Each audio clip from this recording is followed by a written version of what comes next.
খাগড়াছড়িতে অষ্টম শ্রেণীর সেই স্কুল ছাত্রীর মেডিকেল পরীক্ষায় কোনো ধর্ষণের আলামত পাওয়া যায়নি বলে জানিয়েছেন মেডিকেল বোর্ডের নেতৃত্বে থাকা চিকিৎসক। খাগড়াছড়ি সদর হাসপাতালে ৩ সদস্যের মেডিকেল বোর্ডের পরীক্ষায় রিপোর্টে বলা হয়েছে, ভুক্তভোগীর শরীরের ভেতরে ও বাইরে ধর্ষণের কোনো চিহ্ন মেলেনি। ২৩ সেপ্টেম্বর খাগড়াছড়ি জেলা সদরের সিঙ্গিনালা এলাকায় ওই শিক্ষার্থীকে অচেতন করে ধর্ষণের অভিযোগ ওঠে। এ ঘটনায় ভুক্তভোগীর বাবা ৩ জনকে অজ্ঞাত আসামি দেখিয়ে সদর থানায় মামলা করেন। পরদিন ২৪ সেপ্টেম্বর পুলিশ সন্দেহভাজন শয়নশীলকে গ্রেপ্তার করে। মেডিকেল বোর্ডের নেতৃত্বাধীন খাগড়াছড়ি আধুনিক সদর হাসপাতালের সিনিয়র কনসালটেন্ট গাইনি ডিপার্টমেন্টের ডাক্তার জয়া চাকমা বলেন, ধর্ষণের আলামত শনাক্ত করার 10টি সূচকের সবগুলোই স্বাভাবিক পাওয়া গেছে।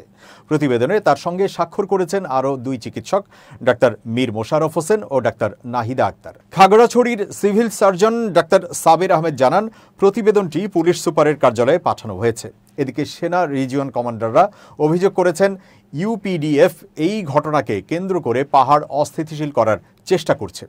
খাগড়াছড়ি সেনানিবাসে আয়োজিত প্রেস ব্রিফিংয়ে ব্রিগেডিয়ার জেনারেল হাসান মাহমুদ বলেন, ধর্ষণের ঘটনাকে পুঁজি করে ইউপিডিএফ সাম্প্রদায়িক দাঙ্গা লাগানোর চেষ্টা করছে, যা বৃহত্তর ষড়যন্ত্রের অংশ। Guimara region commander brigadier general Abul Kalam Rana বলেন, পাহাড়ে সশস্ত্র সন্ত্রাসী কার্যকলাপের পেছনে ইউপিডিএফ দায়ী। তাদের বিরুদ্ধে অভিযান অব্যাহত থাকবে। ঘটনার পর যুম্ম ছাত্র জনতা অনির্দিষ্টকালের জন্য সড়ক অবরোধ ডাকে।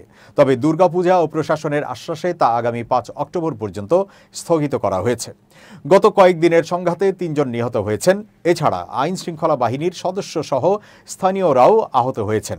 সহিংসতায় পুড়িয়ে দেওয়া হয়েছে সরকারি অফিস, দোকানপাট, বসতঘর, গুদাম ও মোটরসাইকেল। বর্তমানে খাগড়াছড়িতে 144 ধারা বলবৎ রয়েছে।